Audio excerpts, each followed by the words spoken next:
law, Chapter 30A, Section 18, and the governor's March 15, 2020 order imposing strict limitation on the number of people that may gather in one place.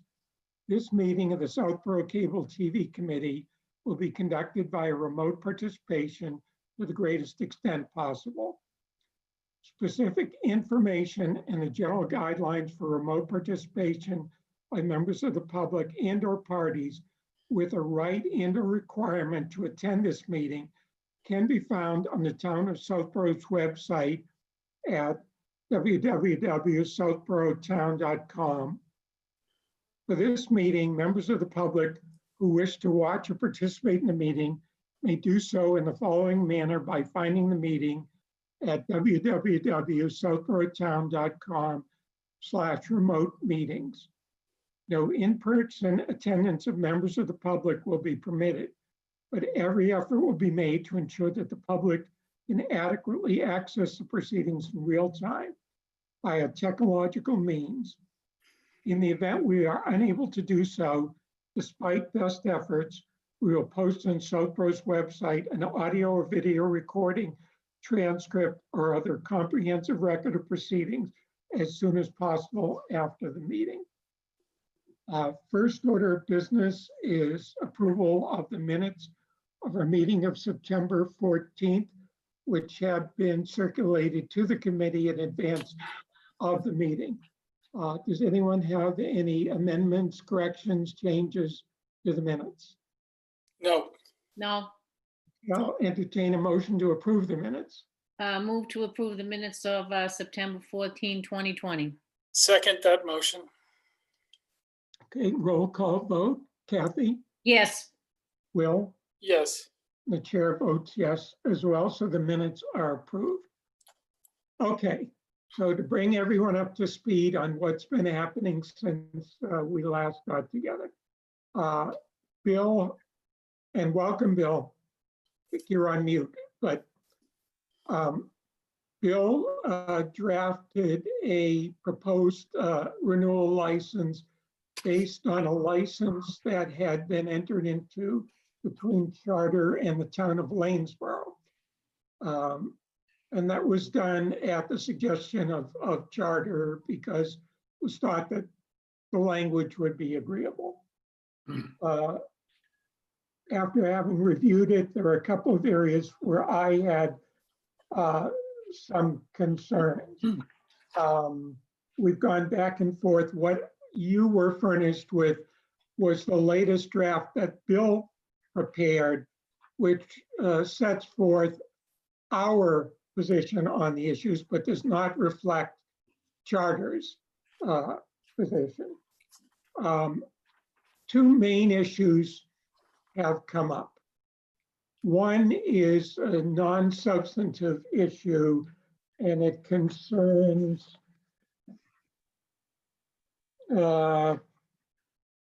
paragraph 13G of the document you were sent. And that document would require the issuing authority, that is the town, to prepare an annual report and of how the town is using the money and sending it to Charter. My view on that is that any obligation of the town to provide report, documents, whatever, should be done on the same basis of the obligation that Charter has to provide documents to the town. And the way the license is written, we have to deliver this report to Charter. But if we want their documents, we actually have to go to their offices and look at them. So what we went back to them and said, whatever obligation there is has to be reciprocal. So that's issue number one. And I would also Barry, one question, as well as reciprocal, we would only have to prepare this report if they request it, correct? Right. That was another point that we made. Okay. The other thing that I should note for the record, the town of Southborough is the issuing authority. But as you all know, Southborough only transfers the money to Sam, who actually spends the money. So the town, if required to do so, would simply provide a report saying, we received this money, we paid it to Sam. We don't have the right to obligate Sam to do anything. So, that's neither here nor there. But so that's the issue on that. The other issue has to do with the live feeds. This is 13.4, the video returns. The way they had originally proposed the language basically said that we would agree to pay them for putting in the lines, and then they would consider the transmission, the cost of transmission, as an in-kind contribution and deduct that from the 5%. My objection was, we're not going to voluntarily agree to pay them for anything. If they want to take an in-kind contribution for the cost of installing the lines, they have the legal right to do that, at least under current law. But I don't want to have the contract say that we're agreeing to that. Yeah. And then 621 be rescinded or overturned, and them still being able to do that. So the language that Bill put in on the feeds basically says that they can make deductions for in-kind contributions as permitted by law. We can't keep them from doing that, even if it didn't say that. They could do that, but and reserved our right to get reasonable estimates. Okay. One other thing. Currently, and under the law, they are required to provide free public feeds, free basic service to all public buildings. Their position on that is fine, but we're going to consider those to be in-kind contributions and deducted from the 5%. I talked to Sam about that and said, well, wait a minute. Verizon's giving it to us for free. I don't think the public buildings need more than one provider to provide free basic service. So Sam's feeling was, just say, no, we don't want it. Because we don't need it. If Verizon's providing it, and to the extent any of the public buildings are not using Verizon, we'll just have them switch over to Verizon. There's no, there may be a day of, whatever, there may be some inconvenience, but there's no reason that Charter should be getting, we should be losing any of the 5% to provide the free, what should be free feeds to public buildings. Okay. Since all of that, things have happened literally within the last half hour. And what they're proposing, if I can find it in the documents I've been trying to, I just dropped on the floor. Okay.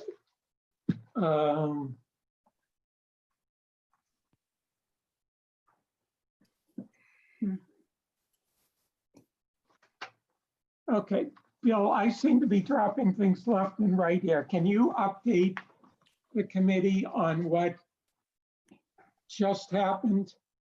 Yes. I'm going to read from the email that I got from John about 20 minutes ago. We have been saying, by the way, did Verizon construct live feeds for us from those two sites? under its prior or its current license? Do we have those live feeds in place yet from Verizon? The live feeds, that I do not know. Because I took a look at the Verizon license and I didn't see any obligation there for them to construct it. What that section 5.2.3 says is, in order to, so that the town can use live feeds, they will provide us with a couple encoders, okay? And Charter has now said, okay, we'll do the same. We'll use the same language you have in the Verizon license, and we'll provide you with 2 encoders, which are kind of like the equipment you need to encode and to translate fiber optic signals into the signal that gets sent upstream. So the 2 encoders, they're offering $3,000, which, I mean, I don't have any way of knowing whether that's correct or not. We can ask John.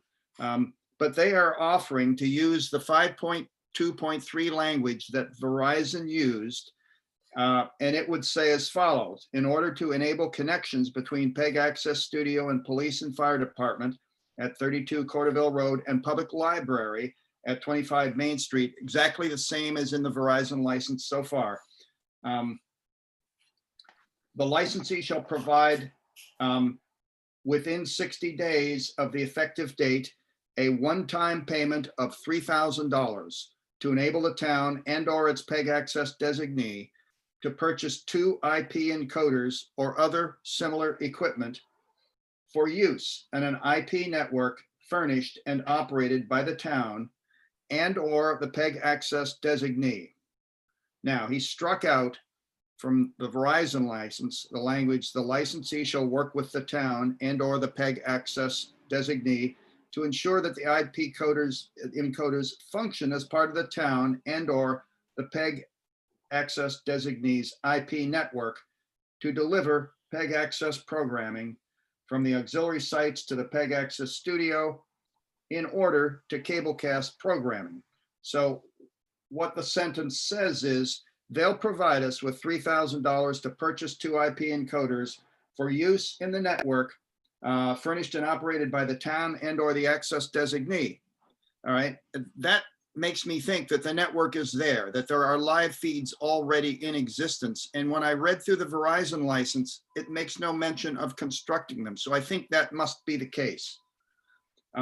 So what Verizon agreed to do for us really was to provide these encoders free so that we could make the connections we wanted and needed from those 2 sites so that the signal can be sent from those sites to the hub upstream and then back down, okay?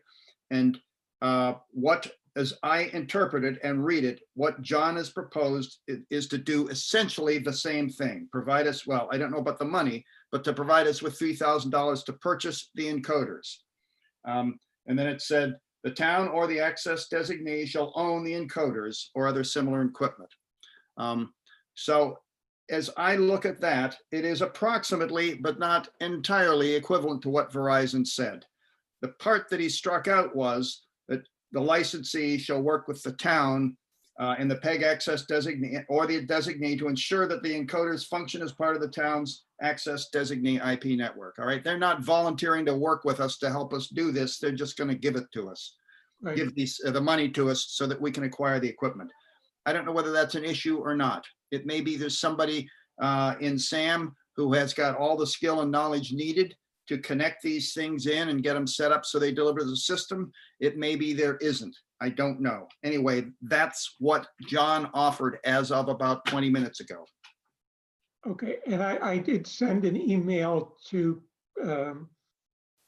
Sam to see if they could jump in the meeting here, because it would be helpful to have that input. So if I'm understanding it, they'll pay for, they're essentially giving us $3,000. Yes. And they will still consider to be in-kind contributions any lines that they have to put in.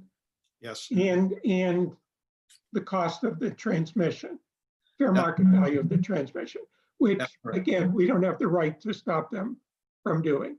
We do not. That's in the, well, that's not only in the, it's not only in the FCC order. It's also part of cable law as well. And that is if the license requires you to do something, you may pass the costs through. So, There was an email that Barry sent out with some comments from John, in which it was mentioned that the town would conclude perhaps a separate contact with a commercial group within charter. Is that still something that would have to happen? let me see where that was, because I think that was in this section that he's now proposing to amend. It I'll go was, back and find it. I know what you're talking about. I remember seeing it. I think it was in an earlier iteration of this, what is it, essentially, I think 13.3 sub G, but let me go back and check. Okay, my concern would be, how long would it take to conclude such an agreement? And then how can we vote on a license if in reality, the license is not the entire agreement that we're concluding with them? and we went back and told them that language was not acceptable to us. Okay, All right. I'm looking for it to see where it was. It was the attachment you sent to the email this morning. I think it was from September 15th, maybe. It was the one with just his wording in it, not the entire agreement. Right, yes. Yeah, all right. Let me see if I can find that. yeah, I'm Got a gonna lot of send, messages flying around, I'll tell you. Let's see. I remember the message. yeah, and again, I have too much paper here. I can't, September 18, September 15. All right. Yes, all right. So this was an earlier iteration of this, Okay, but it's now off the table anyway, Will, so good. Yeah. Can I ask maybe a couple stupid questions just to clarify what we have and what we're negotiating for? sure.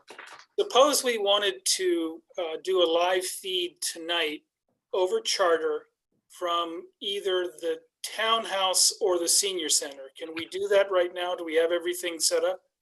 well, that's the question that Bill asked. I don't know the answer to that.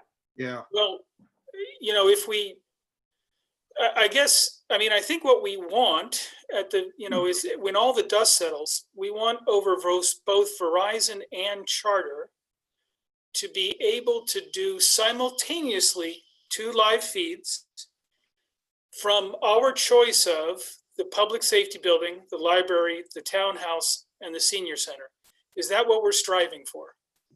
Yes, Okay. that's my understanding too. Yeah, I'm not sure that $3,000 would cover 4 encoders then, if necessary. I don't know if we'd need 4 encoders Yeah. on each site. Verizon's giving you 2. Right, and then that raises a question, are we really only capable of doing it from 2 sites? And if we wanted, let's say we set it up so we can do the townhouse and the public safety building.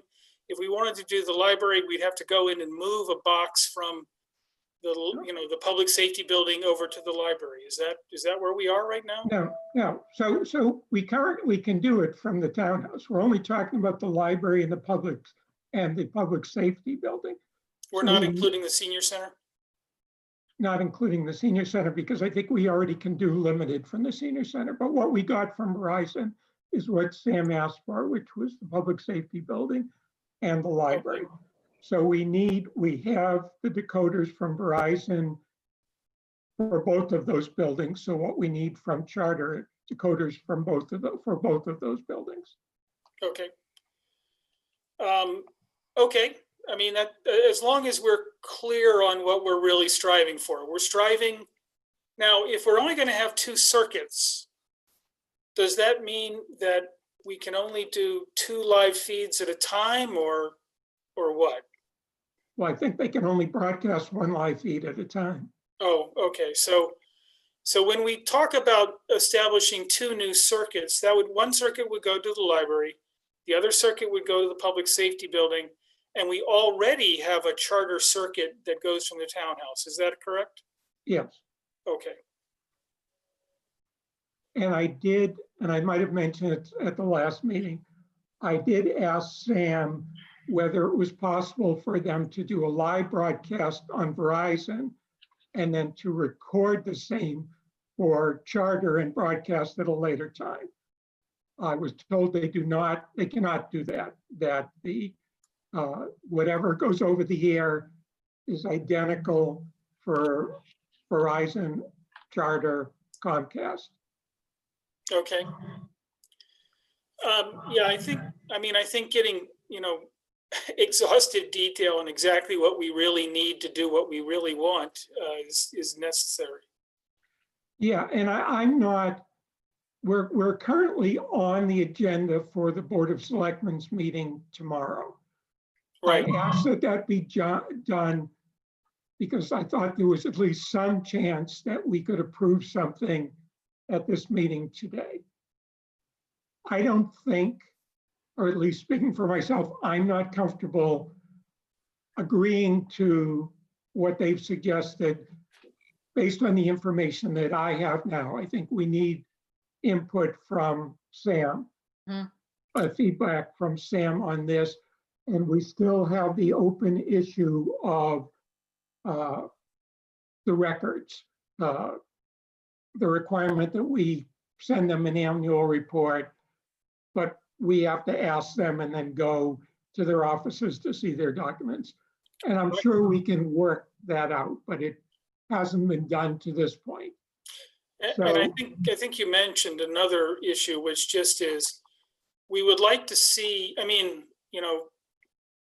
ideally, we'd like to see any capital costs that Charter's spending to establish these live feeds that they would then charge to us refundable or paid in advance, so that if 621 gets thrown out, then we would get a refund of that.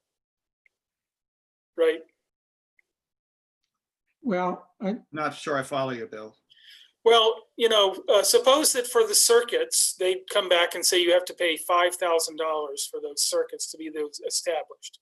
Plus you have to pay the ongoing cost, right?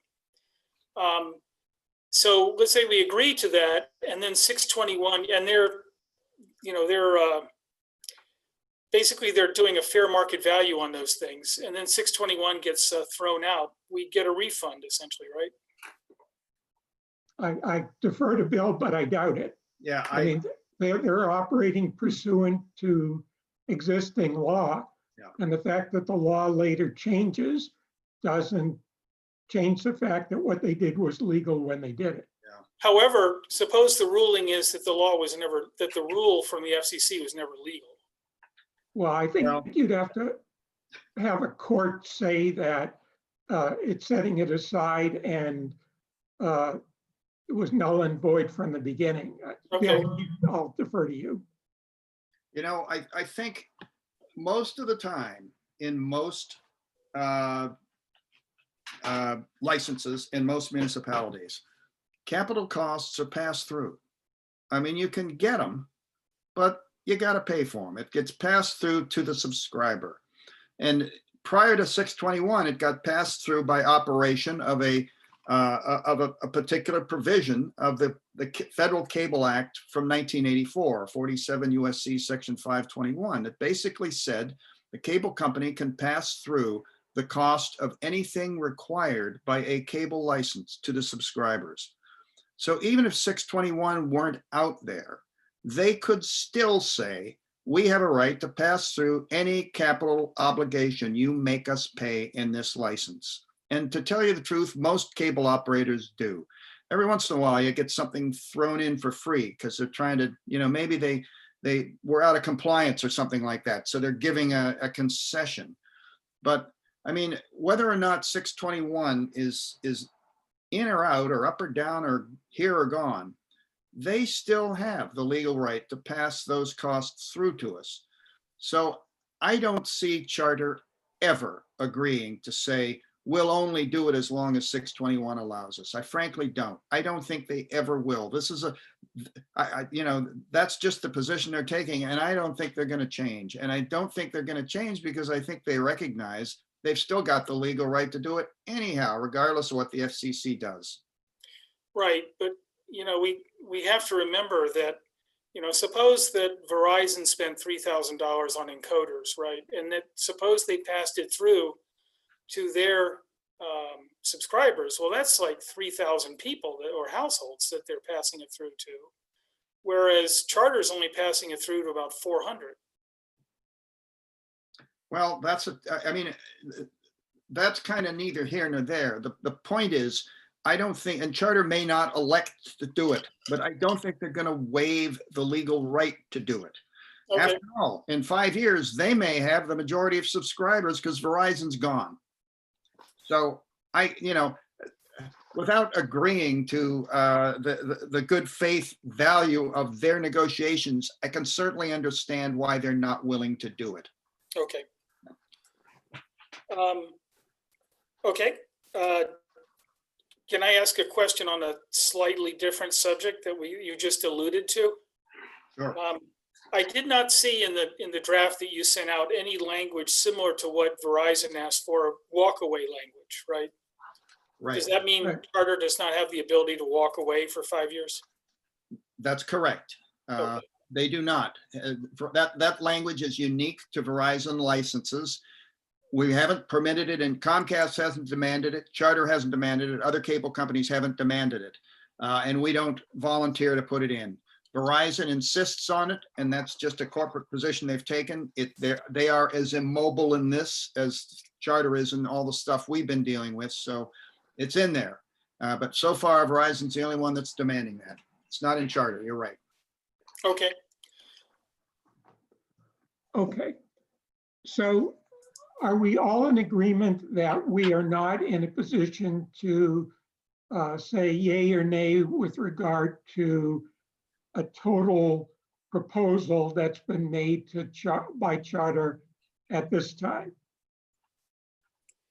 Go ahead, Kathy. But I'm okay with that. I'm okay with that. I assume that that we believe as a group that Charter is indeed sufficiently negotiating in good faith that they can continue their signal going into our town even though the licenses lapsed, etc. Yeah, I mean, I don't know that I'd ever go so far with Charter as to say they're operating in good faith, but they are. We have gotten their attention. John Marr has been much more responsive in the last 2 weeks than he was in the previous 7 months. And you can see by the fact that they just made a proposal to us on this encoder issue that they are still trying to work with us in reaching an agreement. So I'm satisfied for the time being that they are continuing to work towards reaching an agreement. At least they're responsive now. It sounds like it. Yeah, I'd be willing to sort of continue to forestall making any of the pronouncements that we had approved. I think it's 2 meetings ago, as long as this continues. Having said that, we are under arguably some time pressure by the Verizon license, which requires that in order for them to move up to the 5%, Charter has to be obligated by October 1st to be at 5%. Really? Now, Bill and I have talked about this. Bill has had some sort of off the record discussions with Verizon, and we're not particularly worried that if we don't complete something with Charter by October 1, that they're going to say, aha, we're not going to go to 5%. But I think we should keep the October 1 date in mind. When does the Board of Selectmen meet after this week? I do not believe that they meet for the rest of September. Okay. I know Sam's on the line. I don't know, but I think that's the case. But in discussions with Mark Purple, he indicated we could get something done with the Board of Selectmen, even if there's not currently a formal meeting scheduled. Okay. So I think if we could complete a deal with Charter in the next several days, obviously, Sam, you see the message from Sam, the next meeting is October 6th. Thank you, Sam. So, which is, 2 weeks, which makes sense. So we still have to have another meeting of our committee to approve anything before we can present anything to the Board of Selectmen. So, today's the 24th. Time starts to get short. Now, it would be my position if we run by the October 1 date that we seek to make the renewal license with Charter retroactive. Mhm. I So agree that with that. effective date is before October 1st. Mhm. Bill, is it unreasonable for us to do that? No, not I at don't think so. all. And it certainly is legally possible. It happens a lot. You sign a license in November and you make it retroactive to October 15 or something. You see that a lot. So it's perfectly in keeping with the custom and practice of the industry. Yeah, and in fact, I guess we could take the position we want it retroactive to September 17th because their license expired on the 16th. But anyway, Yeah.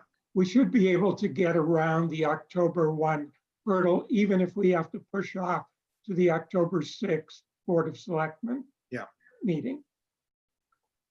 So I guess where that leaves us is I'll go back to Sam and either ask them to be at our next meeting.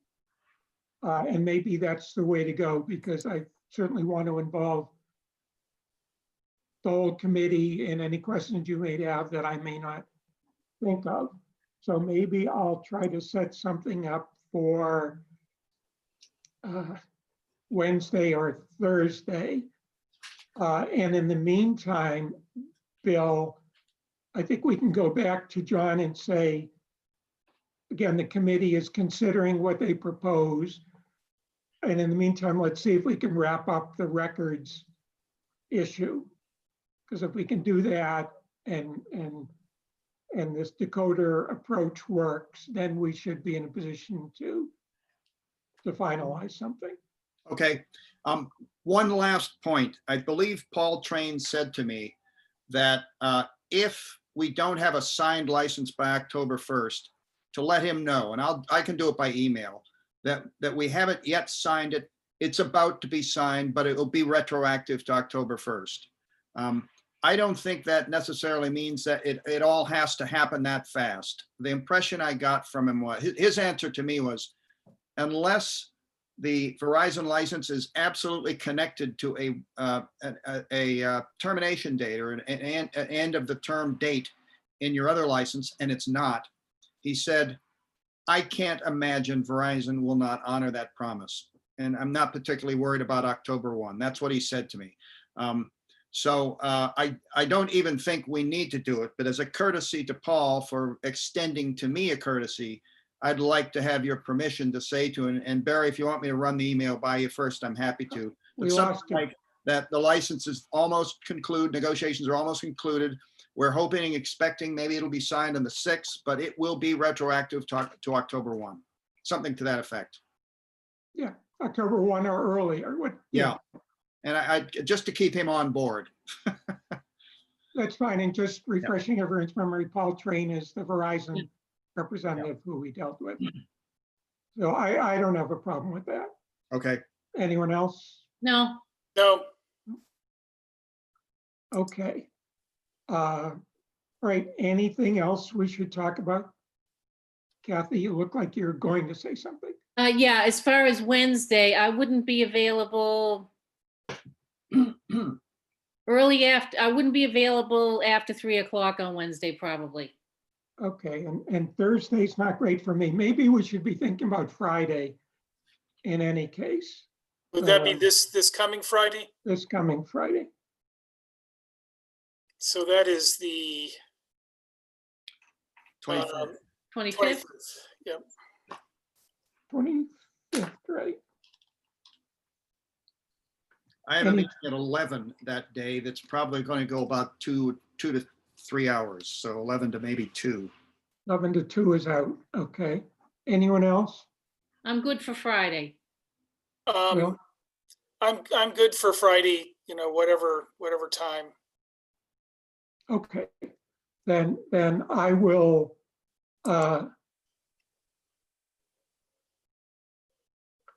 well, I'll set up a meeting for Friday.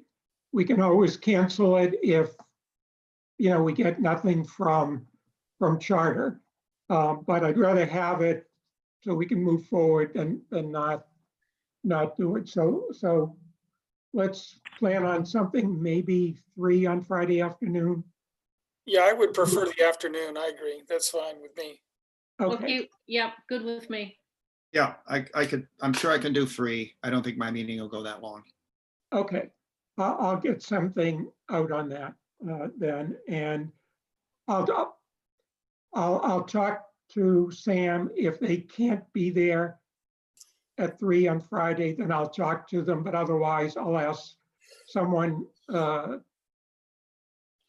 Caitlin, hopefully, to be there to participate in our meeting on Friday. Okay, and certainly we want someone who can speak authoritatively on the whole live feed situation, right? Yeah. Okay. Anything else anyone wants to bring up? I'll keep talking to John about the, I'll tell him that the live feed issue's under deliberation and we want to resolve the records issue, and I'll see what I could come up with there. So Okay. I take it there's no movement on asking them to go to email. We're still going to be in the view mode. Well, I can ask him that. And when it comes to records, here's the problem, really. We have a right to look at their strand maps, and I don't know whether you've ever seen those or not, but they're great, big, huge folding things about the size of a desk. They usually produce them electronically these days, so there isn't any reason why they couldn't send them to us electronically, but they consider them proprietary, so they were afraid to do that. Okay. That's one of the issues. The other issues is if we're looking for like corporate accounting records or anything like that, they may be books and books and books of stuff, so they're not going to want to email those either. And in a sense, I can see their resistance to us saying, you got to bring all your records to the town. That may be a lot more records they're bringing to us than us taking a report to them, So I'll see what I can do as far as softening up their position on that. But I think that there are practical considerations for them not wanting to say, yeah, we agree to take all our records and drop them off at the town. That being the case, I think we ought to get some kind of reciprocity out of that. I agree with Barry. I think that what's fair is fair. Mhm. So let's see what we can come up with, and I'll hope to have something more on that for you Friday too. We'll see. Okay. All right, I'll entertain a motion to adjourn. A motion to adjourn today's meeting? I second. All in favor, Kathy? Yes. Will? Aye. Chair votes yes. The meeting is adjourned. Thank you all. Bye, everybody. Bye. Aye.